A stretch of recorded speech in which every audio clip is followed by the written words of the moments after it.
So, yun, amen. Praise God. Hallelujah.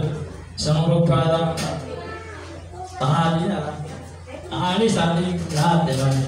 Sa ating Panginoon Jesus. Yun, amen. Praise God. Hallelujah.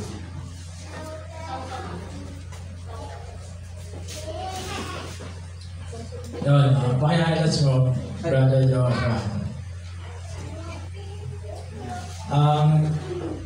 Title natin ay, yan, 7 Pillars of Complete Trust in God. Nakabasa po ba, mga kapatid? Ang una ay power. Pangalawa ay goodness. Ang ikatlo ay plan. Ang ikaapat ay provision. Ikalima ay wisdom. Ang ikaalim ay providence. At ang ikapito ay love God. Mga haligi, halimbawa ng haligi na konkretong pananampalataya sa ating Panginoon. Yan. 7 pillars. Pillars ng haligi. Tagalog haligi. Amen. Praise God.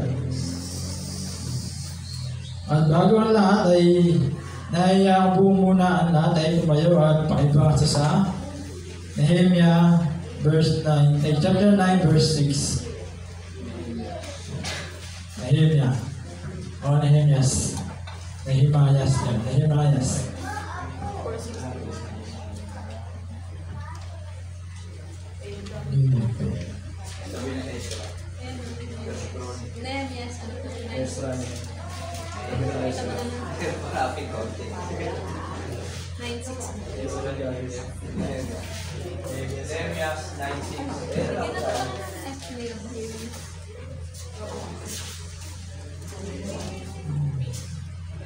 Makibukas, lahat po tayo ay tumayo sa pagbabasa ng salita ng ating Panginoon.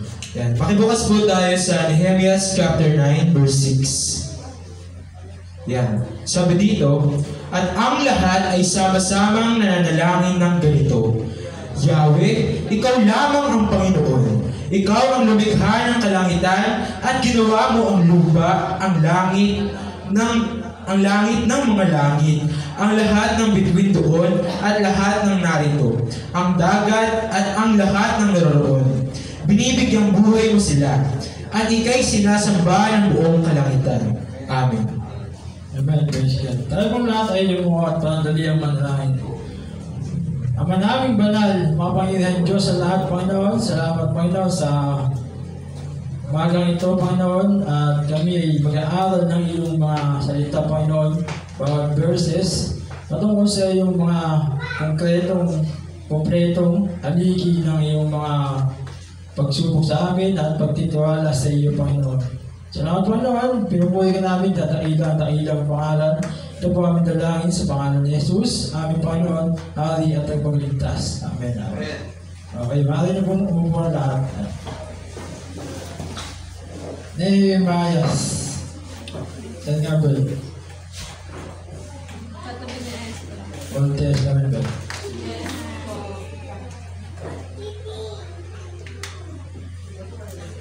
Yun. 9. 6. Sabi nito, at ang lahat,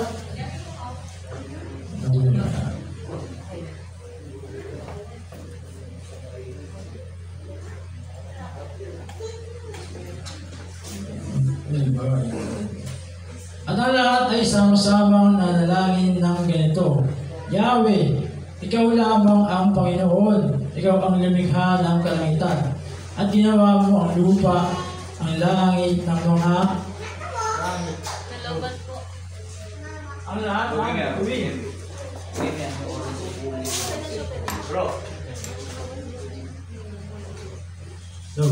Ang lahat ng bituin doon at lahat ng narito, ang dagat at ang lahat ng naroroon. Binibigyang buhay mo sila at ika'y sinasamba ng buong kalangitan. Amen. Praise God. Hallelujah. Yun.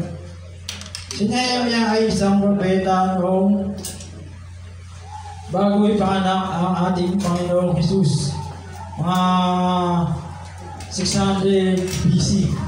BC, before Christ. Bago ipanganak ang ating Panginoon Jesus. Lord.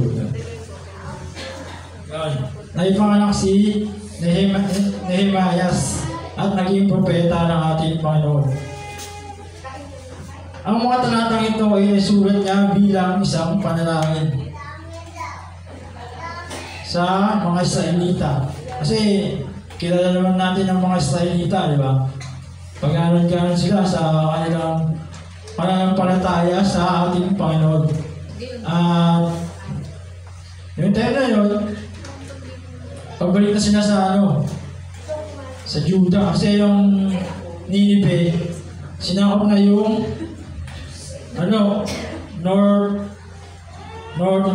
Israel. Unang sa norte ng bansang Israel.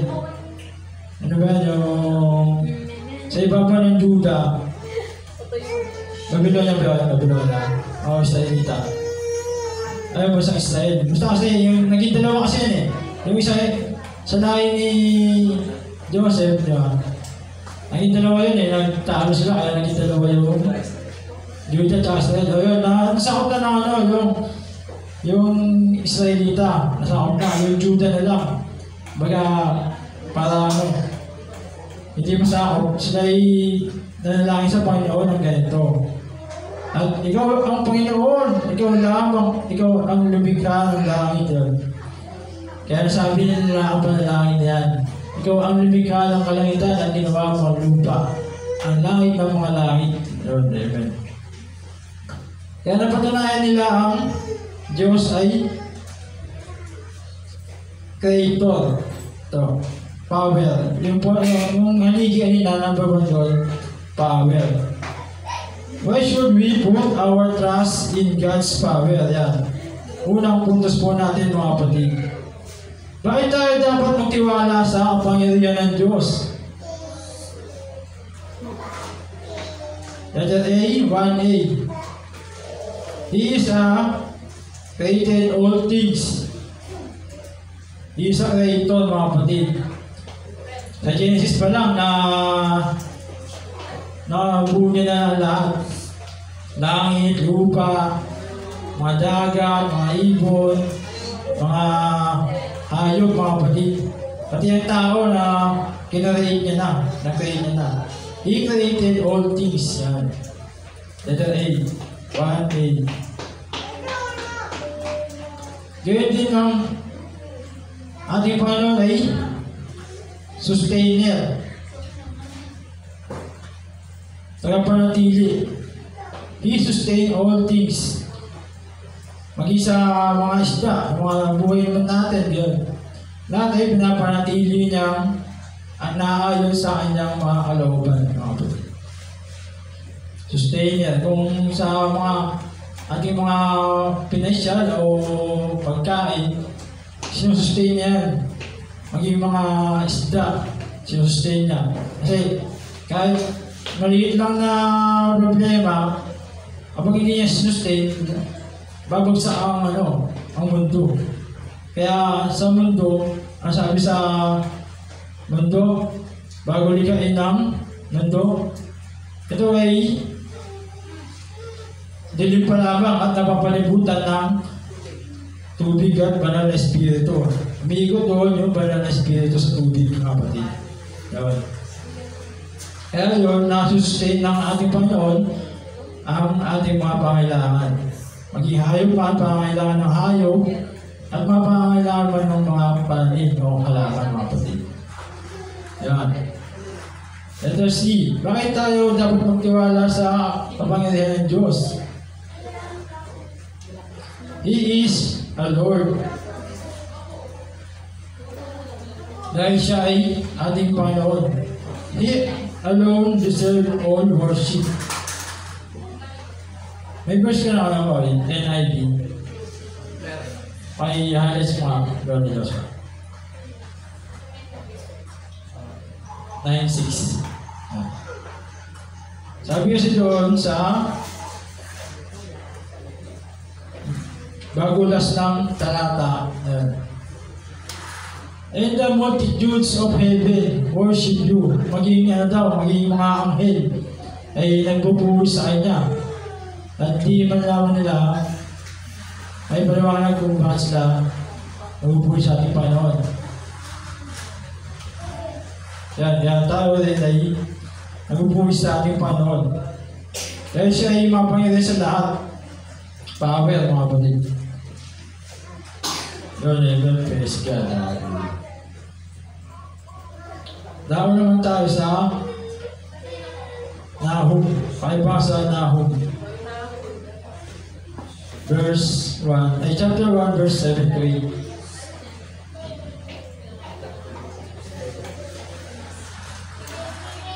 Nahum chapter 1 verse 7. Si Yahweh ay napakabuti, matibay na kanlungan sa panahon ng kaguluhan. Mga nananalig sa Kanya ay Kanyang inaalalagaan. Amen. Praise God.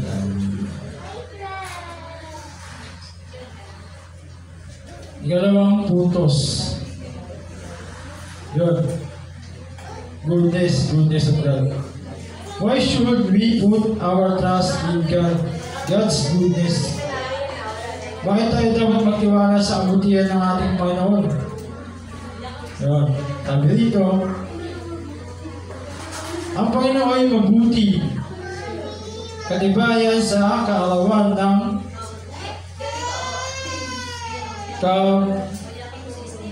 kabagabagan at nailala niya yaong nangalagak ng kanilang tiwala sa kanila.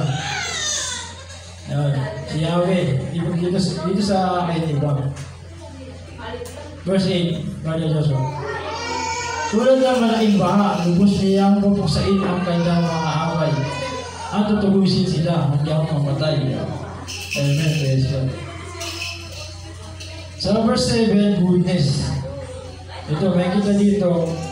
The Lord is good, a stronghold in the day, a trouble, and He knoweth them that trust in Him. Amen. Praise God. Letter A.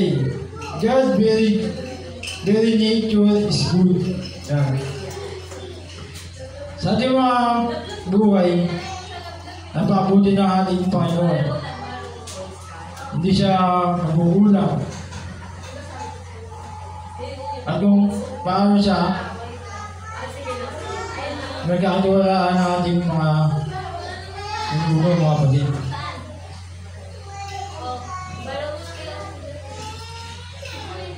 Letter B. God's goodness is terrifying. Ano ba ang terrifying, mga kapatid? Terrifying. Matagal niya, Brother Joshua. God's goodness is terrifying.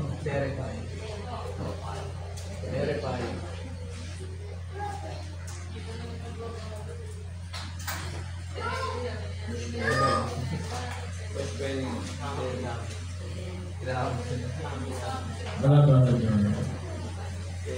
Terrifying.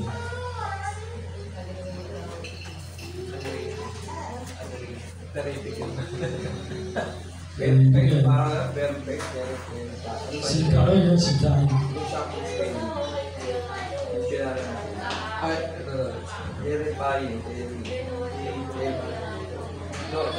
Yun. Ay, sumisita ka. Sumisita. God's goodness is terrifying.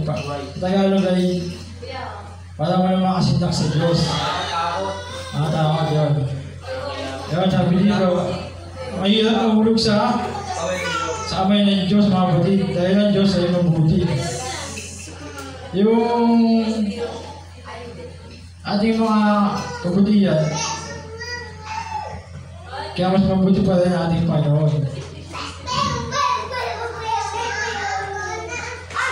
Sa mga taong sumasagot sa Kanya, mga kapatid. God's goodness. Kaya na sinit yung verse. Si Yahweh ay napakabuti, matibay na kalungan. Sa panahon ng kaguluhan, mga nananalig sa Kanya ay kanyang nalalahan. Verse 8. Tulad ng malaking baha, lubos niyang pupusain ang kanyang mga kaaway at tutugisin. Sila hanggang mamatay. Kaya nakakatakot sa amay, nakakatakot mahulog sa amay ng ating Panginoon mga kapatid. God, goodness of God mga kapatid.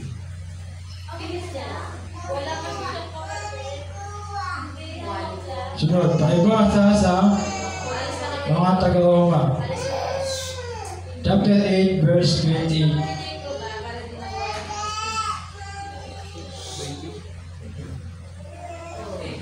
Roma chapter 8 verse 20. Nabigo ang sanlilikha hindi dahil sa kagustuhan ito, kundi dahil sa itinulad iyon ng Diyos. Gayunman, nagbigay rin siya ng pag-asa. Amen. Praise God.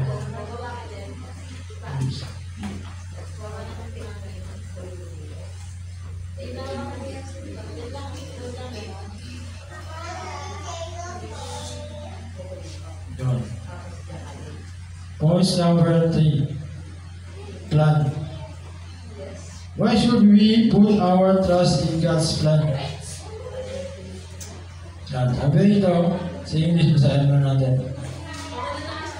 And we know that all things work together for good to them that love God, to them who are called according to His purpose.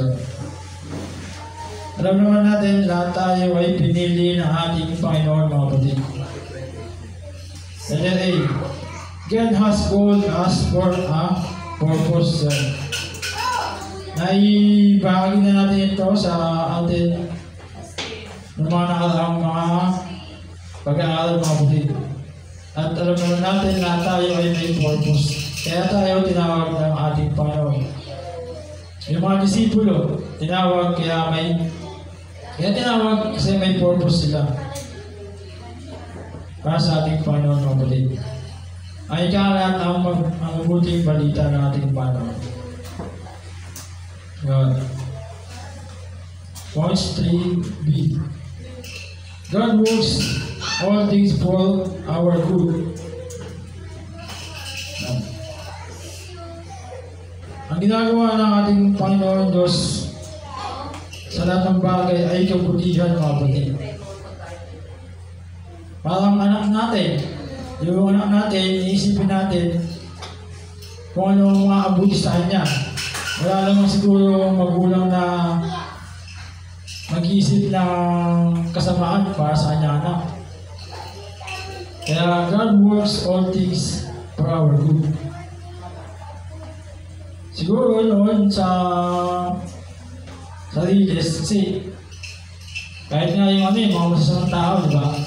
Nakikita niya yung anak niya, gumagawa ng masama, hindi pa rin yung uma-agree, yung magulang niya, hindi pa rin nag-agree na gumawa ng masama. Bagkus, pagsasabihan niya yung anak niya para hindi mapariwala yung anak niya. Ganyan din ang ating Panginoon mga kapatid.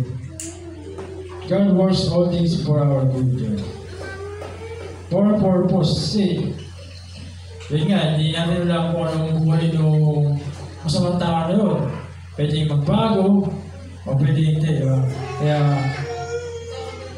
huwag tayo maghusga natin mga kapatid, diba? Kaya ang Diyos ay gumagawa ng kabutihan sa ating mga buhay. Points 3C. God has a plan that no one can hinder. Amen.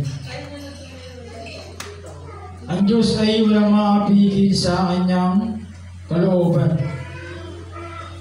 o walang makahadlang sa kanyang ninais. Yun. Kaya tayo, patuloy tayo magtiwala sa ating Panginoon. Kung ikaw ay na-traffic kanina o kaya ay na-stuck bago makapunta ng church o na-bad-trip ka o naman ang ginawa mo, isipin mo na tinalagaan ng Diyos para dyan. Kasi may purpose nga siya sa'yo. Pinapaalam niya sa'yo kung ano dapat mong gawin pag para ikaw ay mapunta sa kanyang kaharian o kanyang bahay sa bayan. Yan. Sa panahon kasi natin ngayon, grabe traffic ngayon. Halos may stuck ka mga kalating oras. Sa SM ka, traffic eh. Traffic, diba? Yun. Kung may stuck ka sa traffic, huwag kang mag-bad trip. Alalahanin mo yung Diyos. May purpose sa'yo, bakit ka nandyan. Kung ano yung pinapaalam sa'yo, kung ano yung pinapakita sa'yo, mga ganun. Kahit ako natatraffic din ako, sige lang nga yung drive ko eh. Yan drive ko, diba? Mga pasahero ko, magmamadali. Boss, tapos sinasabi ng boss ay sa akin, Boss, pwede mo bang bilisan kasi late na ako. Sabi ko lang, wait lang po kasi traffic. Sabi ko lang, yun. Tsaka may limit kami sir, ako. May limit yung pagpapatakbo namin, 60 lang. Hindi kami pwede na mag-pass. Pagka lumabas kami ng 60, pwede kami masuspend. Mga 3 araw. Ganun ba sir? Sige sir. Yung kaya na lang ng oras natin. Yun, praise God. Level C. Kaya tayo, napalalahan natin mamon. At walang mga lang sa kanya, mga nangyayari sa ating buhay.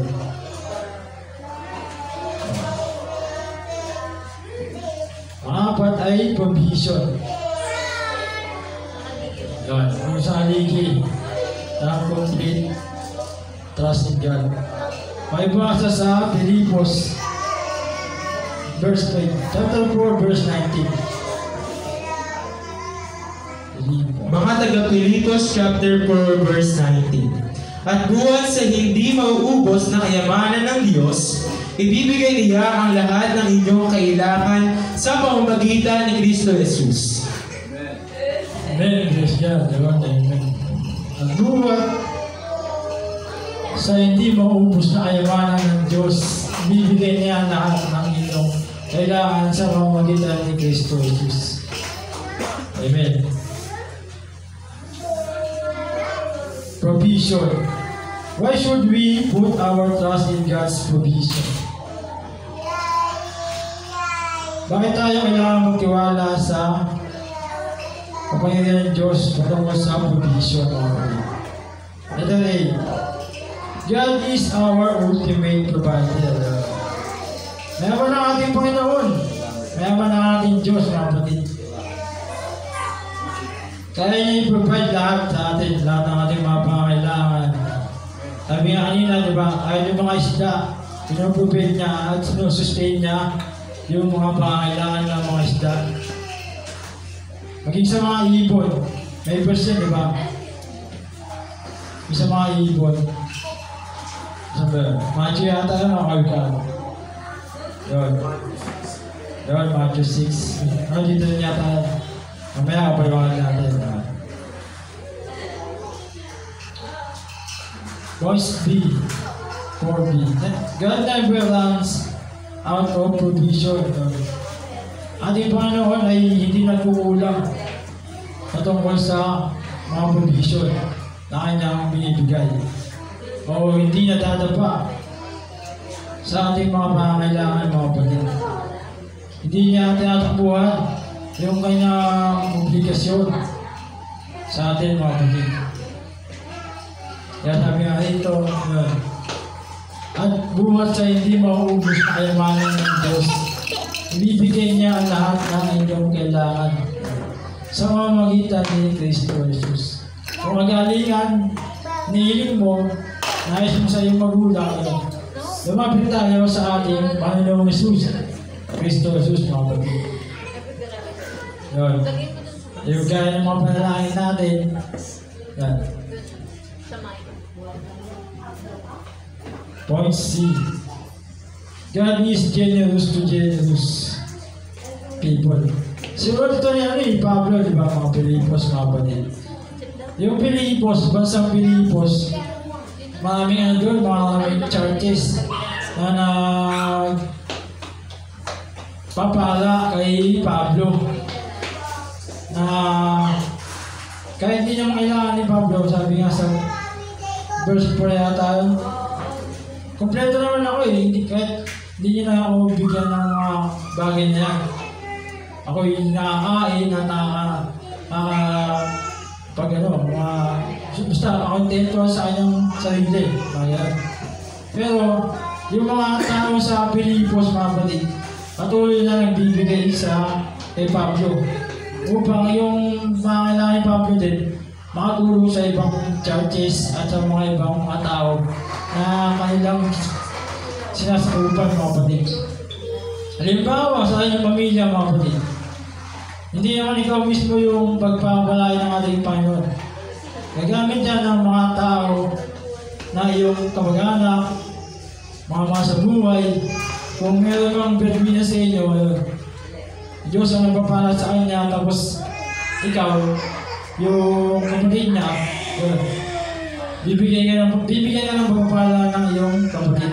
Yung ate mo, o kuya mo, o kung yung nanay mo, mga kapatid, o kung yung tatay mo, sila ang ginagamit ng ating Panginoon. Hindi nire-rek ka sa'yo. Hindi nire-rek ka sa'yo. Pwede na yung maging kagamitan ng ating Panginoon. Kung ikaw yung gagamitin para makapagbahagi sa iba. Mga ganun mga pwede dyan. Kaya ni Israel yun. Ginamit siya ng ating Panginoon para sa ating mga kailangan, mga kapatid. Pero ang Diyos ang nagbigay doon sa kanyang buhay, mga kapatid. Kaya God is generous to generous. Ang taong pagbigay ay binibigyan panahalago ng ating Panginoon. God is generous to generous people. Kaya yung magbibigay, huwag natin pag-iinayangan, mga kapatid. Pero hindi ko sinasabing magbigay kayo ng sobra, isang ka lang. Naayon sa inyong puso, mga kapatid. Yun, amen. Praise God.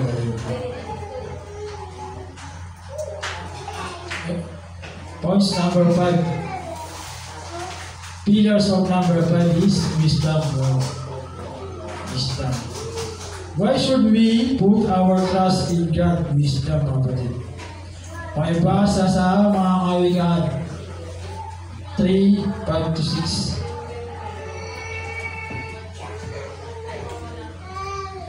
Mga Kawikaan, chapter 3, verse 5-6. Kay Yahweh ka magtiwala, buong puso at lubusan, at huwag kang mananangan sa sariling karunungan. Sa lahat ng iyong gagawin, siya nga'y alalahanin, upang ika'y patnubayan sa iyong mga tatahakin. Amen. Praise God. Trust in the Lord with all thine heart, and lean not unto thine own understanding. In all thy ways acknowledge Him, and He shall direct thy paths. God. Amen. Praise God. Nasa na sa English. Sabi doon, verse 5. Kaya huwag kang magtiwala buong puso at lubusan at huwag kang kailangan sa sariling karunungan. Points 4A. 5A. God knows the best destination.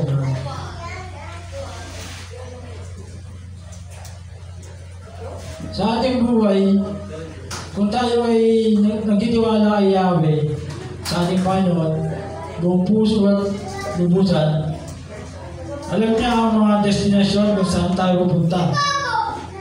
Kilala niya na tayo, hindi po tayo sinisilang, kilala niya na tayo.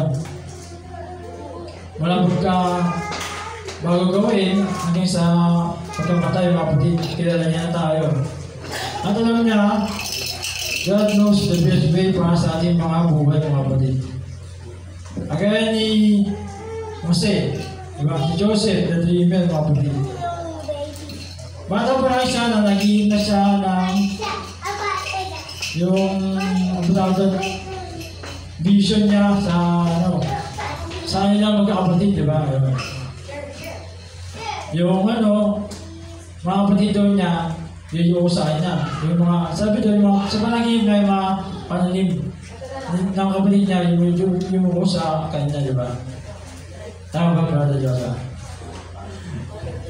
Tama ba, Pastor? Yan. Kaya ang ating Panginoon, alam din ang mga ruta ng ating buhay. God knows the best road. Points B. Si Jose yun. Pinaranas kay Jose. Ano pinaranas kay Jose? Binenta. Binulpi ng mga kapatid, di ba? Binenta sa mga taga-Malakias, Malakias. At napunta sa Israel. Pinaremap pa nga si Jose, di ba? Pinaremap ng rape. No? Nirape daw niya yung asawa ng hari. Kaya yun. Bago siya naging ikalawang mataas sa Egypto, mga kapatid. Ikalawang mataas sa hari. At ang ating Panginoon ay alam din ang sasakyan mapunta sa ating destination. God knows the best vehicle, point C. Yun, si Jose. Libre lang yung sasakyan niya. Kasi binenta siya, di ba? Pagbenta sa kanya, yun, yung bumili sa kanya may sasakyan. Kaya napunta siya sa Egypto. At kaso doon, pinatangan siya ng pay-map kaya siya nakulong. At mabuti na lang yung katiwala doon nakulong din. Tapos yung vision niya Jose, ay yung vision ng katiwala, kinuwento kay Jose. Kaya nung napakinggan ni Jose, sinabi ni Jose yung kaunawaan sa panaginip ng katiwala, mga kapatid. Kaya yun, kaya naging, alam niyo ba bang kwento ni Jose? Yun. Alam niyo, yun. Kaya, why should we put our trust in God's wisdom? Alam mo ang pangunawa ng ating Panginoon. Kaya hindi natin maaalam ang pangunawa ng ating Panginoon. Tayo, ngayon, bilang mga Kristiyano, mga kapatid, tayo ay pinaparanas ng sabi dito, 12 buwan. Matinding hirap, gaya ni Pablo, mga kapatid. Karera na yun, ang arera. Sa arera mabilis yan, di ba? Takbuhan pa, mabilis na. Kasi hindi, iba sa atin. Kristiyano tayo, kaya hindi naman sinabi dito sa mga talatang ito na hindi ka magdadanas ng pagsubok. Paghihirap, yun. Ang paghihirap kasi maraming maraming ibig sabihin. Kaya yun, mga kapatid. Ayan ang wisdom ng ating Panginoon. Yan. Pakibasa sa Mateo 6, 26 to 27. Providence yan.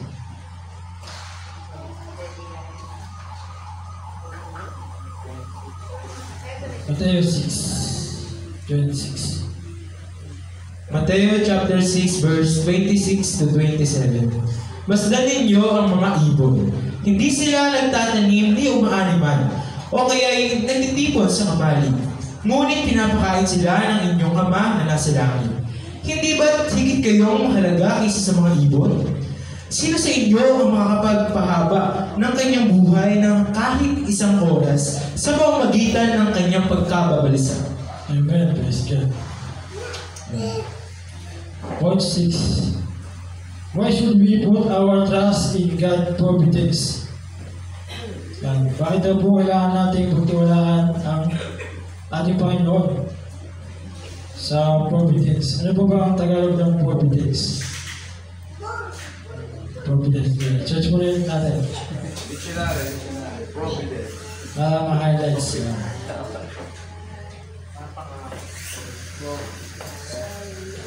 Diyos. Ay, Diyos pa na yun.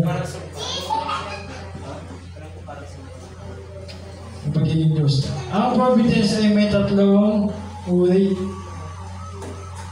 Preservation, government, at provision. Yun, amen. Ito ay preservation. God is our ultimate preserver. Ano ba sabi sa aking mga talata, mga bulit? Yun, ang mga ibon daw. Basta ninyo ang mga ibon sa langit na hindi sila nagaghasik ni nagsisipag ni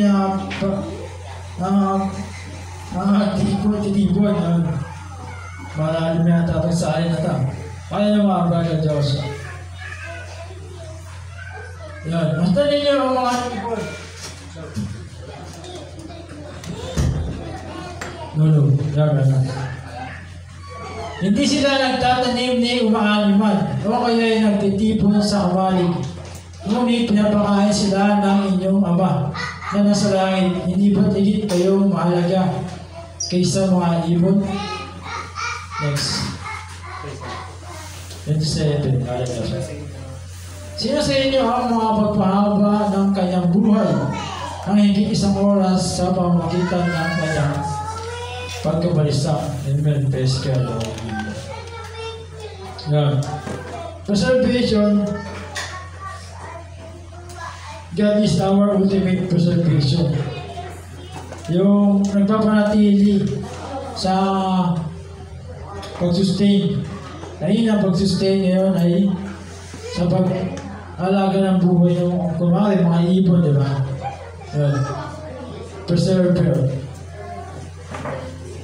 Bakit nila yung preserver?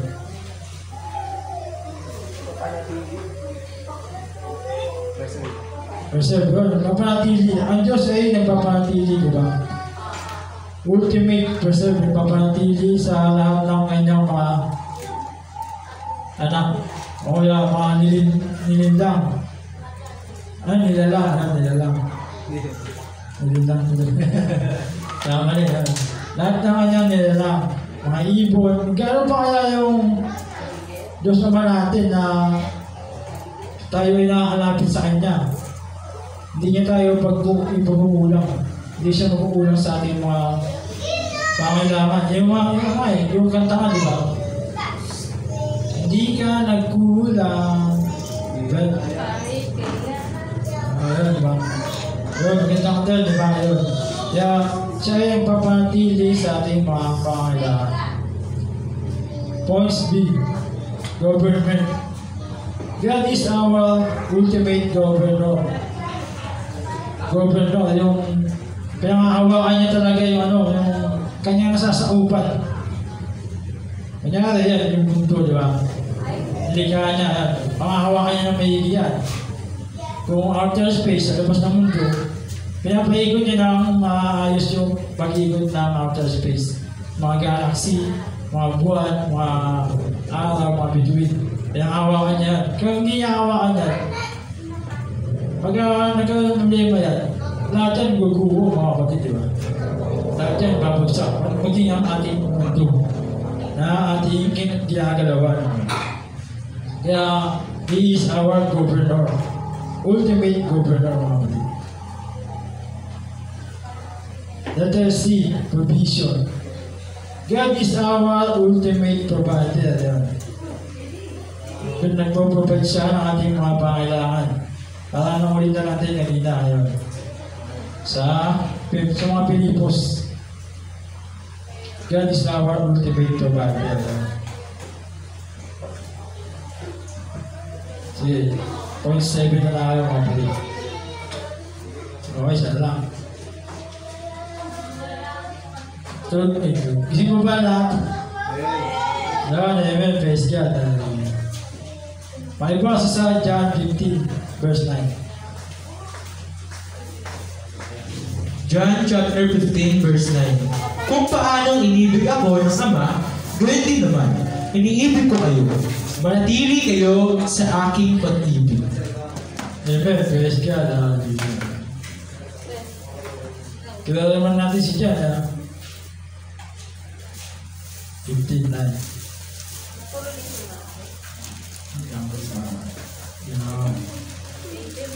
Kung paano iniibig ako ng Ama, gayon din naman iniibig ko kayo. Manatili kayo sa aking pag-ibig. 7 pillars, love God. Why should we put trust in God's love? Bakit tayo kailangan mag-iwala sa pagmamahal ng ating Panginoon? Letter A. The Father's love for Jesus is unbreakable. Kung paano mahal ng Ama, Diyos Ama, ang Diyos Anak, ay ganoon din sa ating mga kapatid. Point B, Christ's love for us is also unbreakable. Halos parehas na sila. Kung paano mahal ng Ama ang Diyos Anak, at kung paano mahal tayo ng ating Panginoon Jesus, ay ganoon din sila. Ang ngayon i-explain. Yun. Diyos Ama, Diyos Anak, tas tayo, di ba? Hindi mawagit na yung mga pagmamahal sa atin. Unbreakable. Yung hindi mapuputol. Alas parehas lang sila. Kasi, biruin mo yung ating mga anak. Iiwawagin mo ba yung pagmamahal mo sa kanila? Hindi. Kaya, yung point C, we must remain in Christ's love. Kaya sabi dito, manatili sa pag-ibig ng ating Panginoon. Kung paano iniibig ako ng Ama, gayon din naman iniibig mo kayo. Manatili kayo sa ating pag-ibig. Kaya noon yung mga Israelita, nagkaganon sila na kaliwa kanan, hindi sila dumidiretso sa ating Panginoon, kaya sila pinaparusahan ng ating Panginoon. Kaya nung lumabas sa ating Panginoon, nagpakita siya ng mga bagay na kayang gawin ng mga tao ang kabanalan ng mga kapatid. Kasi alam niya alam niya yung gagawin niya. Alam niya kasi niya susundin niya, kundi ang Diyos Ama lamang. Kaya nanatili siya sa pagmamahal ng Diyos Ama. Kaya nagawa niya yung mga dapat niyang gawin. Mga utos sa kanya, mga tagubilin. Kasi alam niya, tagal siya, tagal-langit siya, di ba? Kaya yun. Nanatili siya sa pagmamahal ng Diyos Ama. Gawin din tayo, mga kapatid. We must remain in Christ's love. Nanatili tayo sa pag-ibig ng ating Panginoon. Yan. Kung babasahin mo ito pataas, kung malawan, palaging binabanggit dito, manatili. Yan. Manatili. Kung hindi kayo manatili sa akin, yan, sa verse 4. Manatili kayo sa akin at manatili din ako sa inyo. Hindi magbubunga ang sangang hindi nanatili sa puno. Gayon naman kung hindi kayo magbubunga kung hindi kayo mananatili sa akin. Amen, praise God. Spiritual being, spiritual mindset, mga kapatid. Sabi po sa ibang mga talata, kung ano ang puno siya ang bunga, mga kapatid. Yun. Amen. Praise God. Hallelujah. Yan. 7 types of pillars, mga kapatid. Pakihalas yung mga kapatid. Yung picture lang.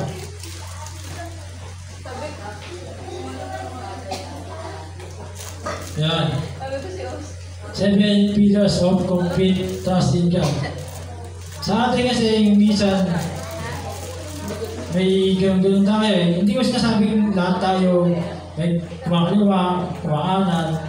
Kasi, naalala ko tuloy yung sabi sabi ng Muslim sa kapwa ng Muslim, nung nasasabi ako, mapi ida-ida, sida ba sida. Ang ibig sabihin yun sa Tagalog, huwag tayong magkakaliwa kanan. Dumedyo tayo sa pananampalataya. Eh sila, diretso sila sa pananampalataya sa alam nila eh. Ngayon yun, naglalakad na kami. Kaya para nasa lubunan namin. Kaya yun. Kaya, narito ang 7 pillars of complete trust in God. Patuloy natin pagkiwalaan, paniwalaan, pananampalataya, ating Panginoong Jesus, mga kapatid. Huwag tayong ganun. Washi-washi, ang ganda. Magkanta na. Wishi-washi. Kung tayo ng mga kapatid, yan. Kaya, yan, sa tagal na ng ng kongregasyon nito, kaka-celebrate lang ng ating ikasyam na anibersaryo, huwag tayo gano'n, di ba? Kaya, ito yung mga talakang ito, pinapaalala sa atin na patuloy tayong magtiwala sa ating Panginoong Jesus, mga kapatid. Yun, amen, praise God, hallelujah. Ano naman ang ating application dyan para sa ating pamumuhay? Application number 1. Yeah. Trust in God with whom all things are possible. Yeah. Walang imposible sa Diyos, di ba?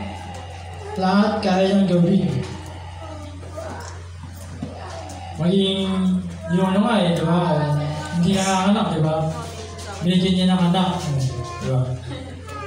Kaya lahat posible sa ating Panginoon. Number 2. Trust in God who sustain all things. Yan. Sustain. Nagbibigay. Nagpapanatili na ating mga pangangailangan. Oo, minsan, nasasalat ang ating pinansyal sa ating mga buhay. Gayun pa man, sinasabi rin dito, huwag tayo lumimot sa ating Panginoon. Tumawag. Kung ano man ating pangangailangan. Sabi nga sa ibang talata, di ba? Ang humihingi ay bibigyan. Ang kumakatok ay pagbubusan. Tatlo niya, ang naghahanap ay makahanap, di ba? Yun, amen, praise God, hallelujah. Number 4, trust in God, for He is good. Tunay na mabuti ang ating Panginoon. Subalit, seryoso ang ating Panginoon. Huwag tayo nasamba sa mga Diyos-Diyosan. Number 5, trust in God in the midst of suffering. God, in the midst na ating mga pagsasakper o ano tagal ng sakper? Pagtitiis yun, sa pagtitiis. Kasi minsan pagka tayo nagtitiis, yung iba kasi hindi ko sasabi lahat God, gano'n niya ito, God, bakit ko na nasan to, di ba? Kung naging mabuti naman ako sa iyo, naging matuwid ako sa iyong paningin. Yun. Kaya si Job nagkamali sa mga sinabi niya. Pero siya ay nagpapaba, di ba? Humingi siya ng kapatawaran sa ating Panginoon. Na-realize niya na mali pa rin siya. Tumawag tayo sa Panginoon kapag tayo na kailangan sa panahon ng ating mga pagtitiis. Kung titiis tayo sa kaaway natin, yun, kaya doon sa amin, sa Panginoon. Hindi na ako ulit dati na may pag-away pa. Yun, diba? Amen, bless God, binagay niya na ako. Yun, sa patotoo sa aking buhay. Number 7, discover God's purpose for your life. Salamat sa Panginoon, dito ako nagsasalita sa inyo. At nalalaman ko na rin kung anong purpose ko. Nais ko nagtagal pa yung purpose ko eh. Diba pa yung purpose ko, sabi ni Jabez, Lord, enlarge my territory. Siyempre gusto niya, lumawa kanyang purpose. Magbigay siya, magbahagi siya, ng trucks, o mga pangailangan ng church. Mga ganun mga batid. Kaya yun. Enlarge the territory, sabi ni Jabez. Yun. Kung saan nga pala yun, si Jabez na. Yun. Hindi natin nakikita si Jabez. Yun. Saan naman tayo? Number 8 na ba? Yun. Love God by living a life for obedience. Mahalin daw natin ang ating Panginoon. Ipamuhay ng ang ating buhay na sumusunod sa kanyang mga kalooban, mga kapatid. Love God by living a life of obedience. Patuloy lamang tayo sumunod sa Kanya. Sa Kanyang mga panuntunan. Dahil ang lahat na ito ay sabi sa talata, anong talata yun? Sundin mo ito, ang lahat ng utos ko sa iyo at ang aking mga pangako ay may kalakit na gantimpala. Tama ba yan, mga Diyos? Ito iba. Ito ba yata? Tama ba yan? Hindi ko kasi wala pag may voice natin ng mga verse eh. Pero pagka nakakalala ko, ganyan lang. Amen, praise God, hallelujah. Nasa, 9? Hanggang 20 ko eh. Kasi sinakaya, mahaba. Ano oras na ba? Alas 12 na pala, bali. Mantay na tayo, mga kapatid. Trust God's process of forming you. Pagkiwalaan natin ang ating Panginoon na tayo ay patuloy na hinuhubog ang ating Panginoon para maginto, mga kapatid. Patuloy na dinadala sa apoy, sa mga pagsubok, challenges, trials na ating mga buhay, mga kapatid. Kaya yan, bawal ka man sa utang ngayon, wala akong pagkain mamaya, manalangin tayo sa Panginoon, mga kapatid. Yan. Trust God's practice. Kasi, inuubog ka para sa proseso ng pagkabanan mo, mga kapatid. Your level, praise God. Number 10, be content with God's provision. Yan. Content tayo sa bigay ng ating Panginoon provision. Yan, gaya ni Pablo. Contento siya sa kanyang mga naranasan. May papalaman siya ng ibang mga tao. Ito'y binabahagi niya naman sa kapwa niya, mga kapatid. Number 11. Be qualified by being generous. Yun. Yung panalaya mo, baga binigyan ka ng Panginoon ng 1 milyon. Dapat kang humawak ng 1 milyon, mga kapatid. Kung hindi mo mapapakawakan yan, papawiin agad sa'yo. Ating Panginoon yan. Magastos mo sa kawalan. O kung saan lang pupunta. Maubos agad. Be qualified by being generous. 12. Be expectant when trusting in God. Yan, expectant. Yung i-expect natin na kapag tayo nanalangin sa Panginoon, ating ito matatanggap. Kagalingan man, o pinansyal, o trabaho, pag binalangin natin yan, atin itong i-claim. Be acceptant when trusting in God. Kasi pagka gulumihanan ka, nagalilangan ka,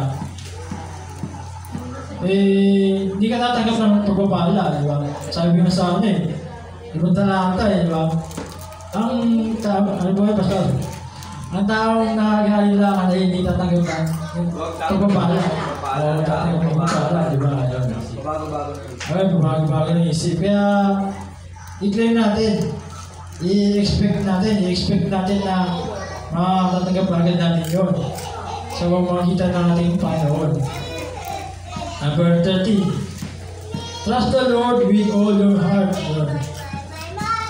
Pagtiwalaan mo ang ating Panginoon ng buong puso. Siyempre, saan ba tumitingin ang ating Panginoon? Sa isip ba? Sa isip?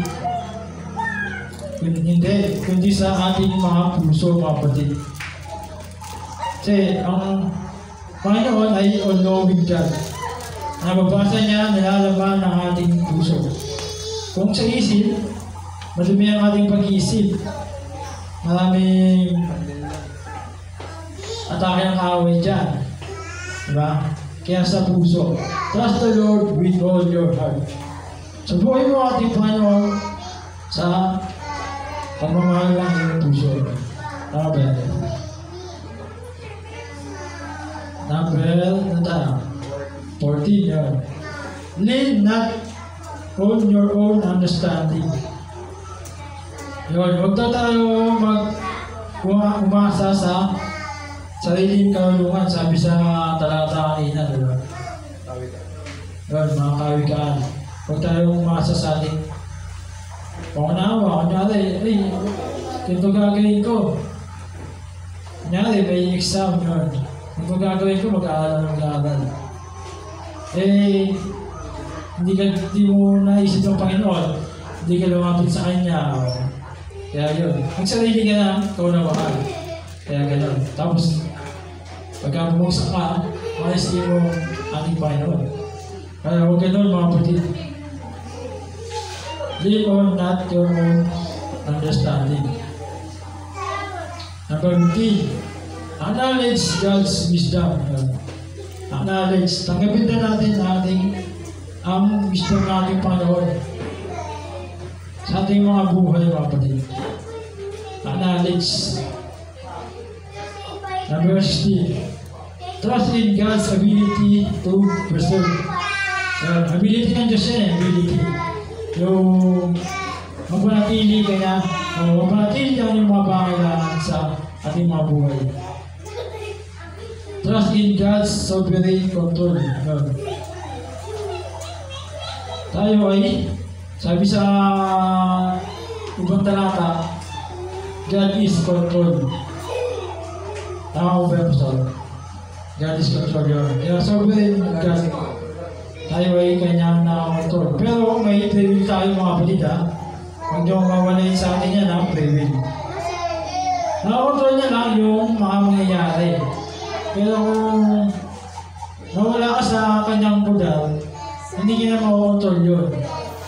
Naintindihan mo ba mga kapatid?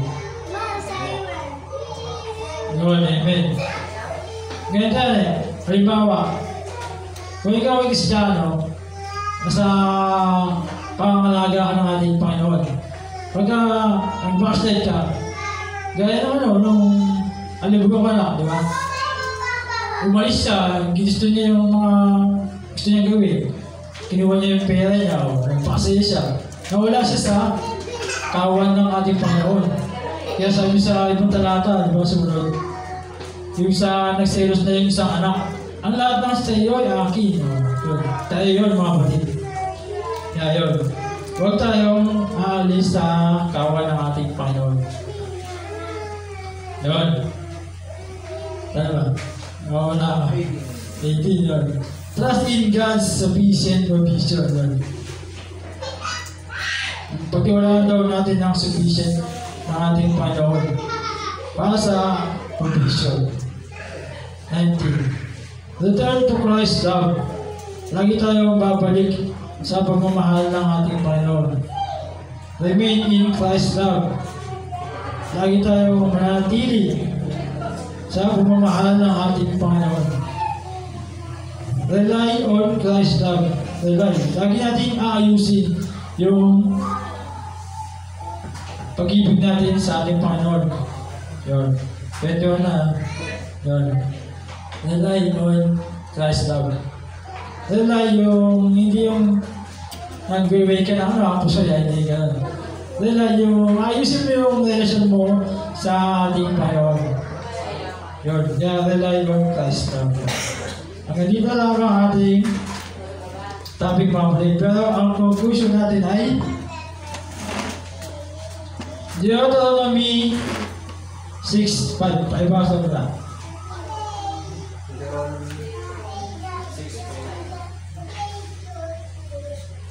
Deuteronomy chapter 6 verse 5. Ibigin mo si Yahweh na iyong Diyos ng buong puso, buong kaluluwa, at buong lakas. Yun, amen. Praise God. Hallelujah. Ito yung ikalimang libro, di ba? Ni Moses. Ano na siya nun? Bago na siya mamaalam. Nakita niya na ang ng tao dapat iniibig si Yahweh ng buong puso, buong kaluluwa at buong lakas. Kasi siya ang makapangyarihan sa lahat, siya ang ating manlilikha, Siya ang ating Diyos, mga kapatid. Kung magkukulang ka sa mga ito, hindi ka sumasampalataya sa ating Panginoon. Kung nagkulang ka sa puso, baka hindi ka pa maligtas kasi sa puso nga tumitingin ang ating Panginoon. Kung nagkulang ka sa kaluluwa, yung spirit na pamumuhay mo, baka hindi makakakit sa langit. At ang buong lakas. Habang tayo ay narito sa lupa, buong lakas natin siyang ibigin. Kung nagkulang ka sa lakas, nagugulumihanan ka, ay patuloy ka lamang manalangin at tumawag sa ating Panginoon. So, kaya, ito, ganda itong verse na ito eh. Ganda nga yung ligay dyan. Amen, praise God. Kaya, yun lang. Pitong haligi. Haligi ng pagtitiwala sa ating Panginoon. 7 pillars. Yun, hanggang dito lamang ang ating topic, mga kapatid. Tayo po ay yumuko at manalangin. Ang manaming banal, mga Panginoon, Diyos sa lahat. Salamat, Panginoon. Ikaw ang aming mga Panginoon, Diyos sa lahat, Panginoon. Diyos ng mga Diyos, hari ng mga hari, Panginoon ng mga Panginoon. Salamat, Panginoon, sa mga talatang ibinigay mo sa amin, Panginoon, na pagpapatibay pa sa aming mga pananampalataya sa iyo, Panginoon, pagtitiwala, pagsamba sa iyo, Panginoon. Salamat, Panginoon, na ito'y maging klema, tumimo sa aming mga puso, isip at kaluluwa, Panginoon, ng aming mga buhay na ito, Panginoon. Salamat po, Ama, at Anak, at ang Diyos Espiritu Santo. Ito po ang dalangin sa pangalan ni Jesus, aming Panginoon, na hari at tagapagligtas. Amen. Amen.